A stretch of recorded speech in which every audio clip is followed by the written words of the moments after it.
क्योंकि जानते हैं सब कि राहुल गांधी ने उन लोगों के खिलाफ चुनाव लड़ा है जिनके पास पूरी सरकारी मशीनरी थी, ईडी आईडी जांच संस्थाएं थी, जिनका उपयोग करके सारे वो काम किए गए जो इमरजेंसी में भी नहीं किए गए, जो इमरजेंसी में आरोप इंदिरा गांधी पर लगाए जाते हैं कि आपातकाल लगा दिया गया था। लेकिन प्रधानमंत्री मोदी जी का ये बहुमत वाला और बहुमत, ये जो आपातकाल था, ये जनता के लिए, राजनीतिक दलों के लिए काफी आपातकालीन बीता है।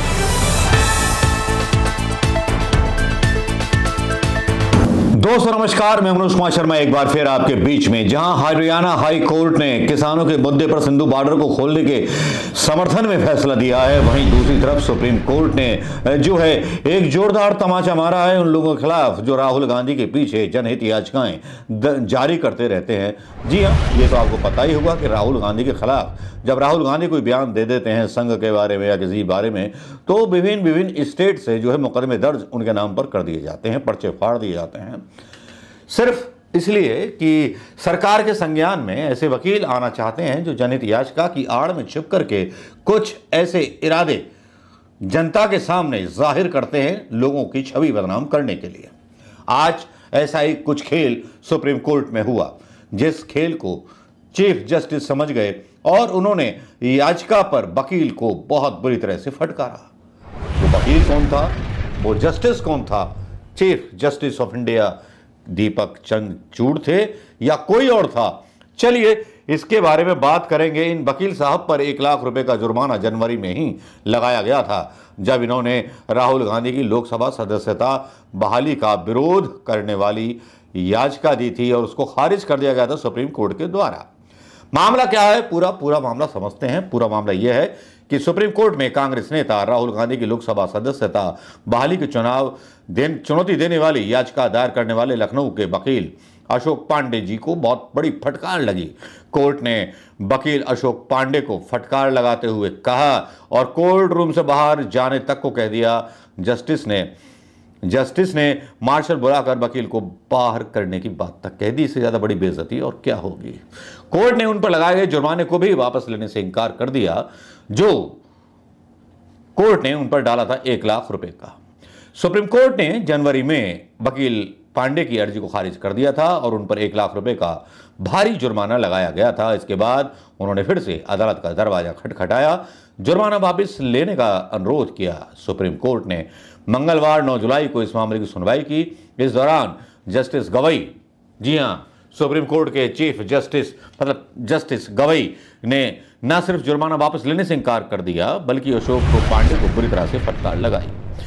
उन्होंने कहा, वकील साहब, जब वो सुनवाई हो रही थी कोर्ट का माहौल थोड़ा बिगाड़ दिया वकील साहब ने, तो जस्टिस गवई को ऐसे वर्ड इस्तेमाल करने पड़े जो किसी भी वकील के लिए असम्मानजनक भी हो सकते हैं और इंसल्ट भी हो सकती है। सुनवाई के दौरान कोर्ट रूम का माहौल ऐसा बिगड़ गया कि जस्टिस ने वकील को चेतावनी तक दे डाली कि जब वकील अशोक पांडे अपनी दलीलें रख रहे थे तो जस्टिस गवई नाराज हो गए। उन्होंने कहा, अगर आपने एक भी शब्द कहा तो हम आपके खिलाफ अदालत की अवमानना का मामला दर्ज करेंगे। आपको इतनी सारी याचिका दायर करने से पहले 100 बार सोचना चाहिए था कम से कम। आप याचिकाओं पर याचिकाएं लगाते जाते हैं केवल मतलब फेम में आने के लिए, प्रसिद्धि पाने के लिए, लोगों को परेशान करने के लिए, कानून को परेशान करने के लिए। चीफ जस्टिस मतलब जस्टिस गवई सुप्रीम कोर्ट के, उन्होंने वकील अशोक पांडे से पूछा कि आपने अब तक कितनी याचिकाएं दायर की हैं और कोर्ट ने आप पर कितना जुर्माना लगाया है।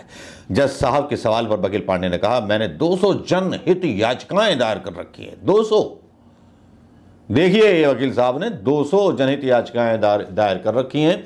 जब राहुल गांधी के बारे में ऊल जलूल याचिका डाल सकते हैं तो पता नहीं कितनी ऊल जलूल याचिकाएं जनहित के नाम पर इन्होंने डाली होंगी। और उन्होंने कहा, मैं संविधान पीठ के फैसले पर भरोसा करता हूं, कृपया आप जुर्माना वापस ले लीजिए। यह सुनकर के जस्टिस गवई भड़क गए। उन्होंने कहा, अगर आप पोडियम नहीं छोड़ते हैं तो हमें शर्मिंदा होना पड़ेगा। आप अवमानना का नोटिस स्वीकार कर रहे हैं या फिर कोर्ट रूम छोड़ करके जा रहे हैं। इसके बाद भी जब अशोक पांडे कोर्ट रूम छोड़ने के लिए तैयार नहीं हुए तो जस्टिस गवई काफी नाराज हो गए। उन्होंने कहा, आप जाते हैं या फिर कोर्ट मार्शल को बुलाऊं, उनसे आपको बाहर फेंकवा दूं। हालांकि वकील कोर्ट से जुर्माना वापस करने की लगातार अपील कर रहे थे। सुप्रीम कोर्ट ने इस साल दरअसल राहुल गांधी की लोकसभा सदस्यता की बहाली को लेकर के चुनौती देने वाली याचिका सुप्रीम कोर्ट ने खारिज कर दी थी और याचिकाकर्ता अशोक पांडे पर 1 लाख रुपए का जुर्माना भी लगाया था। इस मामले में सुनवाई करते हुए तब जस्टिस BR गवई और जस्टिस संदीप मेहता की पीठ ने कहा था, यह याचिका चुनाव की प्रक्रिया का दुरुपयोग है। कोर्ट ने सदस्यता बहाली को चुनौती देने वाली पांडे की याचिका पर सुनवाई करते हुए और उसकी नीयत पर भी सवाल उठाए थे। ये तो हुई न्यूज़ जिसमें एक सुप्रीम कोर्ट के मतलब जो जज होते हैं, जस्टिस होते हैं, गवई बुरी तरह से राहुल गांधी के मामले में फटकार लगा। कहानी और है, किस्से और भी हैं।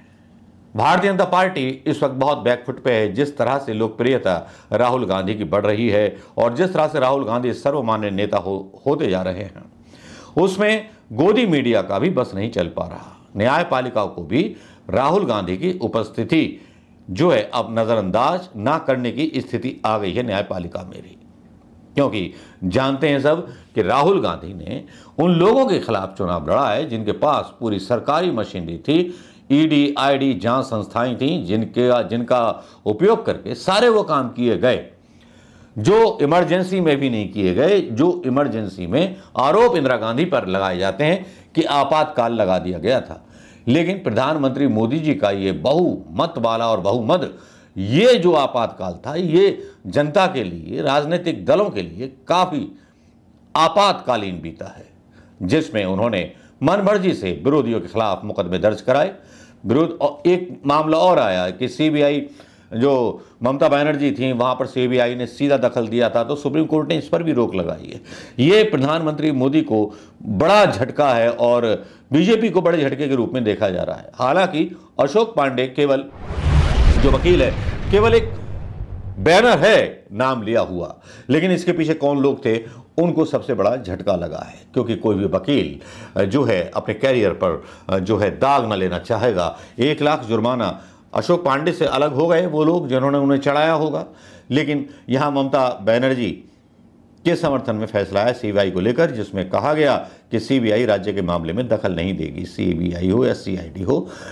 तब क्या दोस्तों उम्मीद करें कि वक्त बदल रहा है, समय बदल रहा है और हालात भी बदल रहे हैं कि जिस तरह से Rahul Gandhi The Week magazine के पहले पन्ने पर आ जाते हैं और इंडिया टुडे के पहले पन्ने पर आ जाते हैं। ये बढ़ती हुई लोकप्रियता जो बताती है गोदी मीडिया को भी झुकने पर मजबूर कर देती है, और झुकने पर इस कदर मजबूर कर देती है कि एक चैनल, आज तक का चैनल चला रहा होता है मणिपुर के दौरे पर राहुल गांधी के बारे में न्यूज़, वहाँ पर राजनीति करने गए हैं या मरहम रखने गए हैं, इस तरह की कुछ गलत हेडलाइंस चला रहा था। लेकिन आलोक शर्मा जो कांग्रेस के प्रवक्ता थे, उन्होंने अंजना ओम कश्यप की बहुत अच्छी क्लास ली और अंजना ओम कश्यप को माफ़ी मांगनी पड़ी। पता नहीं अब कितने गोदी मीडिया पत्रकार हैं जो थोड़ा थोड़ा सुर बदलते हुए दिखाई दे रहे हैं, लेकिन असली बात यह है कि न्यायपालिका ने अपने सही रंग में आकर के सही न्याय देना शुरू कर दिया है। इसका स्वागत देश के लिए किया जाना चाहिए और लोकतंत्र के लिए ये चीज़ सबसे अच्छी है। नमस्कार, जय हिंद दोस्तों। कमेंट करना ना भूलें, चैनल को सब्सक्राइब करना ना भूलें, और अगर आपको पसंद आया ये वीडियो या खबर तो इसको शेयर करना ना भूलें। नमस्कार, जय हिंद दोस्तों।